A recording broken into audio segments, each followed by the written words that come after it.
सबसे पहले मैं अपने गुरुदेव और ओपी सर, इस स्कूल के प्रिंसिपल सर, हमारे साथ में इस आरपीएस पब्लिक स्कूल को हमेशा से आगे बढ़ाने में हमारी बहनों का सहयोग रहा है, जो हम लोग के साथ पढ़ाती हैं। और आज इस फेयरवेल का अगर सबसे ज्यादा कोई हकदार है मनवाने का, तो हम लोगों की मिस जी है, सपना मिस जी। सपना मिस जी रोज कहती थी कि हमें ना इन बच्चों से बहुत प्रेम है, और मैं चाहती हूँ कि जाते समय इनके दिल को, इनके दिमाग को खुश करके यहाँ से भेजा जाए, ताकि इनकी परीक्षा सबसे खूबसूरत हो। मैं इतना ही कहना चाहूंगा अपने गुरजन बिंदुओं से सबसे पहले कि देखिए, हम सबकी जिम्मेदारी है कि हम कभी ये ना सोचे कि मुझे वेतन कितना मिलता है। हम हमेशा ये सोचते हैं कि भाई हम दीप जलाने वाले हैं, हमारा काम है दीप जलाना। एक बना हुआ पुल टूट जाता है तो कुछ लोग मरते हैं, थोड़ा दुख होता है। एक डॉक्टर गलती से डॉक्टर बन जाता है घूस दे करके, तो कुछ मरीजों को यमराज के यहाँ जल्दी पहुंचा देता है, इस बात से भी थोड़ा दुख होता है। लेकिन एक शिक्षक ये तय करता है कि बच्चा क्या भविष्य में बनेगा, ये उसके हाथ में होता है। अध्यापक, आप जानते हैं कि जब आपके पास समय रहता है तो आपके पास समझदारी नहीं रहती है, और जब आपके पास समझदारी रहती है तो आपके पास समय नहीं रहता है। लेकिन अध्यापक यही काम करता है कि समय रहते आप में समझदारी पैदा कर देता है।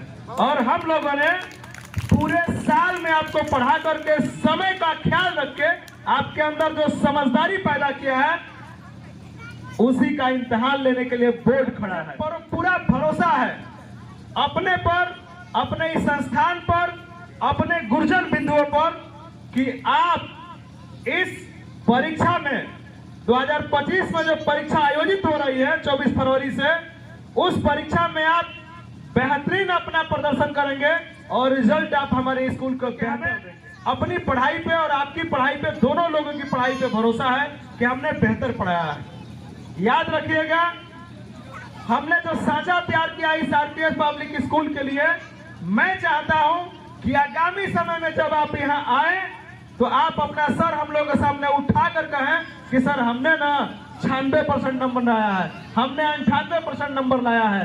क्योंकि अब समय चल रहा है, आपके पास समय है मुश्किल से 3 दिन का, और चौथा दिन आपका एग्जाम है। तो मैं चाहूंगा कि इस समय कम से कम 18 घंटा का समय आप अपने पढ़ाइयों पर दे दीजिएगा।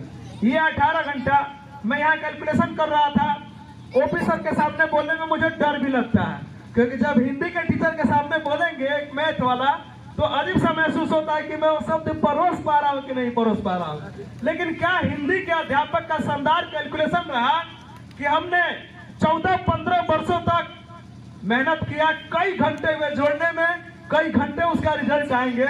लेकिन हमको परीक्षा के लिए देना कितना है, सिर्फ एक सब्जेक्ट पर 3 घंटा, मैंने 36 या 18 घंटा मुझे आपकी उम्र, और आपको 18 घंटा ही समय देना है। मतलब ये समय बहुत मूल्यवान है, बहुत इंपॉर्टेंट है आपके लिए। तो मैं चाहूंगा कि समय रहते हुए सब कुछ ठीक करना है। तो परीक्षा समाप्त होने के बाद भी सरकार की नियत यह है कि हो सकता है कि सेमेस्टर वाइज आपको भी करिए।